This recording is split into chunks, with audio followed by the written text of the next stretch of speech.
চিকেনের যত রকমের আইটেম আছে সব দেন। অত সব আইটেম তুমি কি করবে? বকো না তো, চুপ করে বসো। তুমি খাবে না?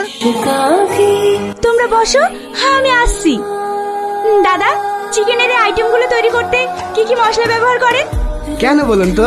এটাতে কি কি ব্যবহার করে? আমি এটা সুন্দর করে তৈরি করে ব্লগ বানিয়ে ইউটিউবে পোস্ট করব। তুমি এখানে এসে শুরু হয়ে গেছো? এসো তো। কি রে, কাঁদছিস কেন? আমি এর আগে যখন ভিডিও করতাম তখন আমার সবাই নিষেধ করতো।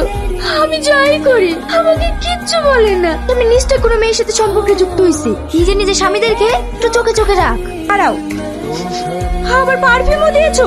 তুমি এইভাবে অফিসে যাবে না, এই জামাটা পরে যাও। আমি এই পুরোনো জামা পরে অফিসে যাবো? আমি মোবাইলে যা দেখেছি আর আমার বান্ধবীরা যা বলেছে সব ঠিক। তুমি অন্য মেয়ের প্রেমে পড়েছো। পাগলামি করো না, আমার অফিসে দেরি হয়ে যাচ্ছে। সরে দাঁড়াও। প্রিয়া!